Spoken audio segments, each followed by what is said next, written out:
Welcome to Lowcountry Snapshots. I'm Courtenay Guthrie, your host, and today we're celebrating the holidays. You'll see I'm decked out for Christmas. We're going to look back at some of the artists and writers that I've had the pleasure of interviewing here in the Lowcountry. First up, we have John Boaden. With the Boaden interview, we learn about his experiences in the Caymans. Especially interesting was his involvement in a kidnapping. John does not come across as your stereotypical police officer. He's kind, soft-spoken, funny, and always has an interesting story to tell. Now, you did take part in a kidnapping case there. Well, my part was very small. What happened was, it happened in a little township near Toronto in Canada, and a 2-year-old girl was given to her father. The mother and father, I'm not sure if they were divorced or were divorcing, but he was under strict control of the courts. He took the child for 2 hours when she was with the lady's mother, her grandmother, and she wasn't seen again for 8-9 years. The mother didn't know whether she was alive or dead or where the hell they were. The RCMP, the Royal Canadian Mounted Police, got involved. The FBI got involved. There were warrants out for him here, there and everywhere. And I was in my office one day in Cayman, and a private investigator came in from Canada, and he was referred to me. And they'd had a snippet of information that the guy's mother was sending him money down. She was quite well off, and she lived in Florida. And they told me the bank that she banked at. Well, I immediately knew from past experience that they would probably had a correspondent arrangement with a Cayman bank. So I told him I'd do something about it. Well, I did, but it wasn't until 2 weeks later, because the next day we had a murder and I got involved in that. But I had an occasion to go to the bank, and I asked the man about this man and if this was happening. And I told him, you're under no compunction at all to answer me. I just want to know, you know. Anyway, cut a long story short, I received information of an address in Santiago where money was being sent to him. We informed the RCMP, and the mother, an RCMP person, and was sent to the Canadian Embassy in Santiago. I'd also spoken to the Chilean police, and about a month and a half later she had the girl back and flew back to Canada with the girl. And that girl, that Christmas, she was then 11 or 12, she sent me a most beautiful Christmas card, thanking me, you know, if there were more people in the world like you. But it's such a gratifying feeling when that happens. And she kept in touch with me for a number of years, and in fact when I was writing this book I actually spoke to her. She's now married with her own child. She still remembers me in the fact that who knows where she would be if we'd not done what we did. And she's doing quite well in the fashion world in Canada. So that makes you feel good, you know. It's nice to be able to tell people when the relatives have been murdered, you know, we've solved it, blah, blah, blah. But in that case, this poor little girl and the mother, who for 8-10 years spent enormous amounts of money on trying to find where she was, and all of which had come up dead-ended, just because of one little snippet of information and one visit, it was solved. Next up, we have Duane Damiami. He could have gone to LA and made it big in show business, but instead he worked in the aerospace industry and flew around the world, which finally brought him back to his love of singing. I love that Duane does the local free performances right out of his garage, sharing his talent with this community. He and Annie Allman also managed to pull off a big show with just the two of them. Knowing what I do now, I probably wouldn't have went into aviation. I would have headed to Los Angeles and see if I could make a career of it. But instead you were in the Air Force. How long were you in the Air Force? 4 years. 4 years. but then you left the Air Force and you joined Gulfstream. Tell me about that. I left the Air Force and I went to school because I had to get my license. Oh, I see. I got an airframe and power plant license, which is the civilian license to be able to work on airplanes. So I went ahead and did that, and then I called Gulfstream and they were hiring, so I got a job with them, and I came down here, and I think it was April 1977, and worked for them for 26 years. And by here you mean Savannah? Savannah was the place. I didn't always stay here because as my career went along, I got different jobs, and then I was asked to go places to help fix airplanes or introduce them into service. And then I went ahead and moved on up to selling interiors. Every interior on the airplane was different, so I sold those interiors after they bought the new jets. And by places, what were the places you went? Oh, anywhere in the world, you name it. I would be in the Middle East 1 week, and I'd be in Asia 2 weeks later. I'd be back in Europe. That sounds 2 really weeks after exciting. that. That was great. I saw the world. Like I never thought I'd ever see the world. It was a great job. And from there, that springboarded myself into selling jets.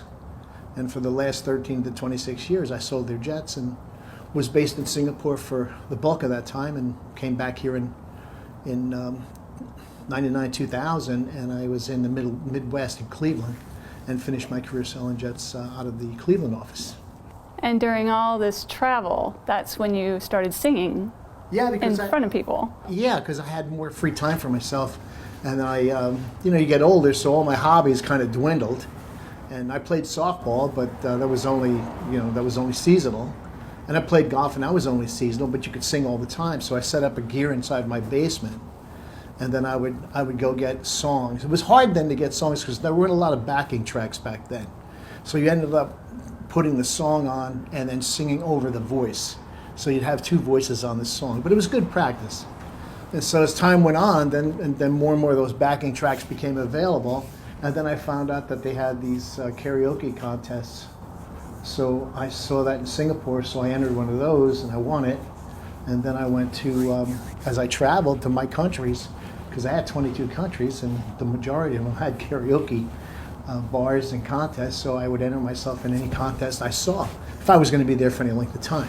You didn't do a lot of flying, and you didn't get your formal training for your singing at this time. No. That came later. When did that come? Well, it came after I did fly for the job, but I didn't fly the airplane. I was always traveling somewhere, so that kind of cut into any kind of time to be able to have some kind of training. So the training actually came when I came back to Savannah, and when I was back in Savannah in 2000, there at Armstrong College, the music department, the guy who ran the music department would also moonlight on the side, so I would take opera singing lessons from him at night. So I'd go there. Yeah, because I wanted to learn how to project my voice, and I didn't know how to do it. Because I had read that Stevie Nicks long time ago had hurt her voice because she was singing from here instead of from her diaphragm. So opera singers always sing from their diaphragm, so I wanted to learn how to do that. So he would make you do that. He would put you all the way on one end of the room with no microphone. He'd be all the way on the other side of the big room, and then he'd hit a key on his piano, and then you had to match it. And then he'd race up the scales, all the way up, all the way down, all the way up. I mean, it was just like exercise. Okay, so you had opera classes at Armstrong College, but you also took some Broadway singing? I did. When I moved back to Pennsylvania, and I was working out of the home office for Gulfstream for Pennsylvania, I took lessons from Jonathan Reinhold, who was in the same class at Juilliard's with Robin Williams. Now we'll talk to Sophia Shade. She grew up in Athens, Greece, where she learned a strong work ethic at an early age. Her drive and ambition led her to a successful career in business. But in retirement, she's had a great experience as a photographer. She's also so kind and loves to share her knowledge and experiences with other up-and-coming artists. I was born in Athens, Greece, in a small town of Tavros outside. When you stood on our roof, back then the roofs in Greece, the majority of the houses are flat. So we will play on the top of the roof and you can see the whole Acropolis. I'm the youngest of 9 kids and just had a ball growing up with my brothers and sisters. Playing on top of the roofs, and I imagine, or at least I remember, you saying something about fishing out there? Yeah, we did a lot of fishing. My older brothers would take me out fishing. Those days, you only ate pretty much what you caught, except once a week you got to eat meat, but the rest of the time was fish or things from the vegetable garden. Or the chickens. We grew our own chickens, had our own rabbits, had our own goats, had our own sheep. We just had animals all over the yard. But my brothers would take me out fishing, and they taught me how to spear fish. Wow.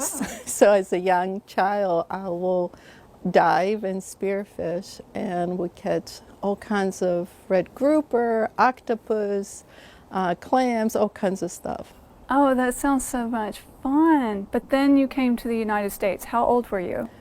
We did. I was 13 years old when we came to the States. We moved to Maryland and then quickly to Boston and moved in with my older brother. So it was my older brother, his wife, their newborn, my mom, my brother, my sister, and me in a 1-bedroom apartment. Wow, very tiny. Very tiny, but it was wonderful. It was all about a new beginning, a new country, and a new life. So it was absolutely wonderful. Now, I know you as a hard worker, so I think you started even right then. What were you doing? Actually, when we first came to the States, I did not work. I went to school, but quickly after that, I started working at the local Dunkin' Donut, and then my sister got separated, so my mom asked me if I can go and stay with her and help her raise her kids. So at 15 years old, I was going to work at the Red Barn at 5 o'clock in the morning. At 7:30, catch the bus, go to school. At 2:30, come back to Red Barn, and at 6:30, go back home and stay home with the kids while my sister would go to work. And then you took that work ethic into a hardware store. I did. At 17, I graduated from high school, 16 and a half, and started working at a small hardware store in Washington, D.C. called Heckinger's. I was with them for 20 years. At 21, I was the first female production manager and ran their whole Heckinger Builders division. We did nothing but home improvement. And once they closed down, moved into the merchandising department as an assistant buyer, then a buyer, and had bought almost all the departments for Heckinger's. I was the first female doing lumber and millwork, and then into the lawn and garden. And after 20 years with them, I left. Wow. Now, was it during this time that you met your husband? I met my husband at 18 years old. My sister and I lived together with raising her kids and met him at the pool. At the pool? At the pool. He spotted me and he followed me up the elevator. What was his come on line? You know, it's funny. He didn't have a come on line the first time he spotted me. He followed me up the elevator not knowing where we were. We both got off the same floor. And then he paid the newsboy to tell him which apartment number I lived in. He was determined. He was determined. So my sister was going to Greece for 3-4 months, and she said to me, "There's this guy at the pool asking about you. I want you to stay away from him." Next up is Mary Treadwell. I didn't have the opportunity to interview her, but we learned that she wanted to go to art school after having worked with many different types of media and styles as a young woman. But she was directed on a more productive career path by her parents. Later, though, she traveled to Paris with her husband and children. She found a tough, famous art teacher who taught her art. They did later become fast friends, though. Mary then taught art in Paris and then later went on to London, and now she's in Sun City. You're an artist at heart. You're living in Paris. How did you begin to navigate the Parisian art world? Well, I joined the American Women's Group and another club called Weiss, and I don't remember exactly what it stands for. And I took a watercolor class. And I hadn't painted since my son was born. He took all my energy. But now he was in first grade.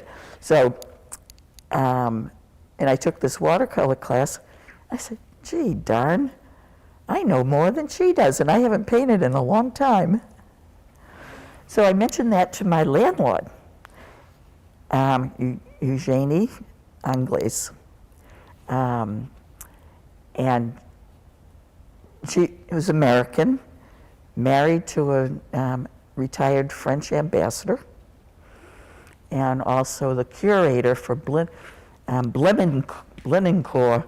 Museum outside of Paris. And so she had many contacts. She said, I will find you a teacher. And so she talked to everyone, and everyone came back and recommended Chantal Chevenier-Riant. Now, tell me, with an experience of working with a famous artist, what are some of the highlights that you can remember from that experience? Okay. She needed to interview me because she didn't take anybody, just anybody. And so I brought paintings that I had done, and so she could see where I was, where I needed to go. And her comment was, you want compliments, sir? Please? I said, no, I just want you know where I am.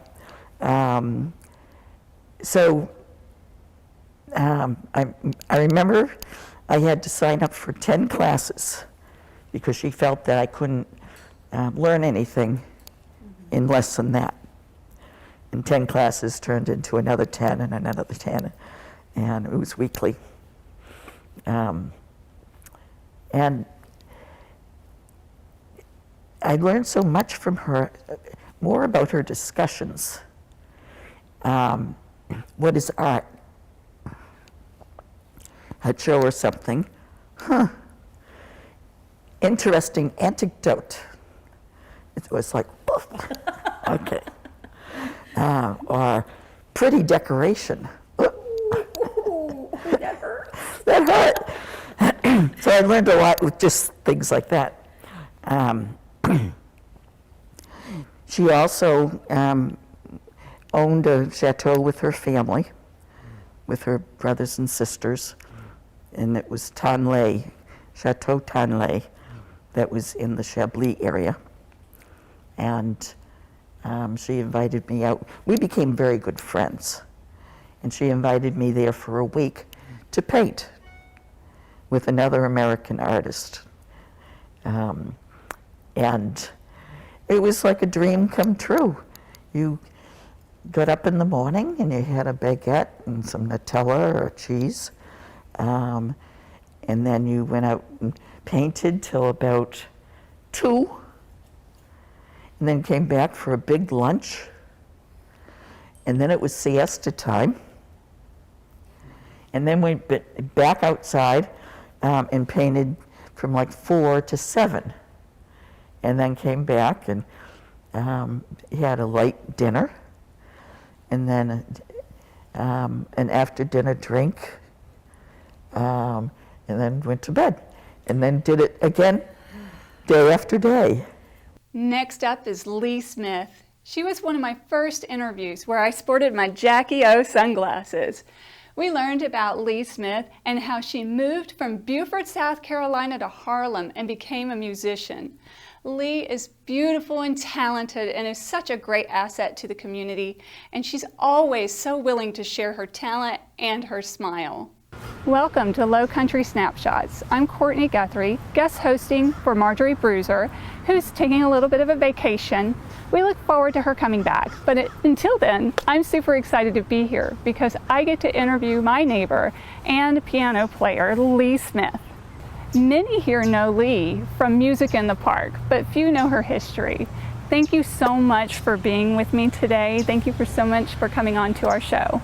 Thank you. So let's start with that. You were born here in Beaufort, beautiful Beaufort. Oh, yes, born, bred, and Bibled in Beaufort, because the church was so much a part of every kid's life during that time. I think everyone went to church. So that's where I was about 3 times a week. And at church, was that when you got excited about the piano, or how did you get involved in piano playing? Not exactly. I came home one day, I was 9 years old, and there was this monstrous piece of furniture in our house. It was big and ugly. It was an upright piano. And it had taken up so much of the space in our tiny living room. I just resented that piece of furniture for a couple of days. I was an only child until I was 13. I started tinkling on that piece of furniture, the piano, and tinkling, and finally I made a song. I can read, I can write, I can smoke my daddy's pipe. So that was my first song, and then I started to pay more attention to the music at church. And finally I was able to play well enough to play for the Sunday school. And there were a couple of church piano players in church, and they would tell me to try this, try that, do it this way, do it that way. So I became pretty good on the piano.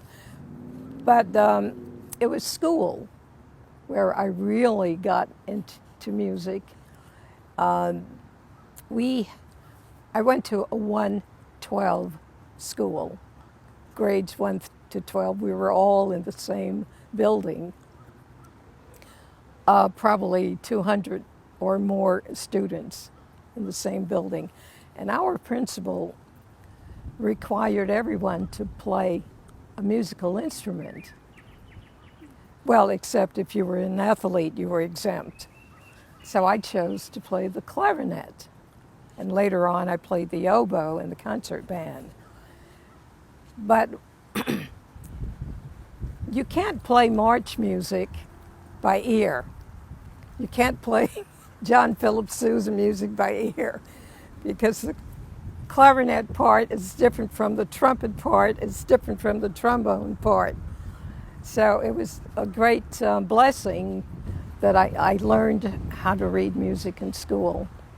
You didn't have a formal teacher, you just had the learning the music in school and your tinkering at home? During those days, I don't believe there was a formal, at least there was no black formal piano teacher. And you ended up not staying here in Beaufort, you left. And it was that principal again. My principal was studying at NYU, New York University, during the summers, and told my mom, there's free college in New York. Free college. He said, do you have a relative or someone that you can send me to? And my mom says, well, we have an old uncle who lives in Harlem.